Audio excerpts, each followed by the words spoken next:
Good day, everyone. My name is Denise Caridad from grade 10 Pascal, here to touch upon a topic that has bugged me ever since first hearing it.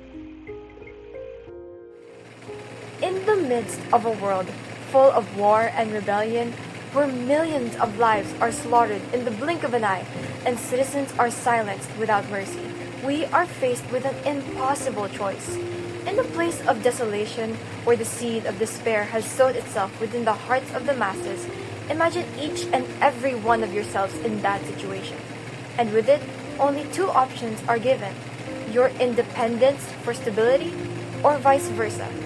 This poses a difficult question. In trying times, should freedom really be sacrificed for peace? The answer is painfully evident. A silent trade off will never be worth it. History has demonstrated the outcome of this very idea: the strained state of life for citizens. An example being the martial law that was brought upon the Philippines in 1972 by President Ferdinand Marcos Sr., where control over freedom was disguised as maintaining peace, and the country as we know it was robbed of liberty, and its people were wrapped in abuse, lies, and suffering. For 9 years, Filipinos were not allowed to speak against the authority that stole and abused their right to act, to fight. Moreover, sacrificing freedom for peace also entails chaos and even the death of nations. After World War I, Germany was in a dire state of economical and political crisis. Due to this, citizens were consumed by unrest and fear. This vulnerability was seized, and the Nazi movement, led by Adolf Hitler, took root in Germany with the promise of order and stability for the terrified people, the rebirth of a nation. Under this horrid guise of peace, one of the deadliest and fatal genocides occurred, wherein millions of families were separated, tortured, and killed in cold blood. Even in today's time, there is still evidence of this maddening cruelty.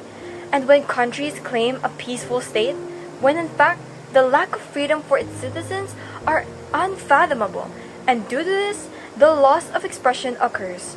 Afghan women are banned from showing their faces and even speaking in public. Their judicial rights have also been revoked, showing an extreme and devastating development of oppression. This further strengthens the saddening truth of the world we are living in, where freedom was and is being sacrificed for peace. Humans are both rational and emotional creatures, and with our diverse perspective about different topics, we will feel the need to vocalize and articulate those ideas. We as a community must band together to come up with a solution. This is a direct call for action, to allow the voiceless to be heard and to empower the powerless. Peace without freedom equates to the situation of a lamb that is chained and trapped. True stability can't grow when opinions, ideals, and dreams are crushed altogether. The past and the present have shown us that sacrificing liberty for superficial safety has only led to the destruction of nations and the loss of hope for its people. Generations have fought tirelessly for the freedom I speak strongly about, and to ensure we retain this blessing, I turn to you for a response. Let our minds think, our hands act, and our hearts feel for those who have and are still suffering from oppression. We were given voices to speak up and fight, so let's wake up and not remain witnesses to this disheartening reality.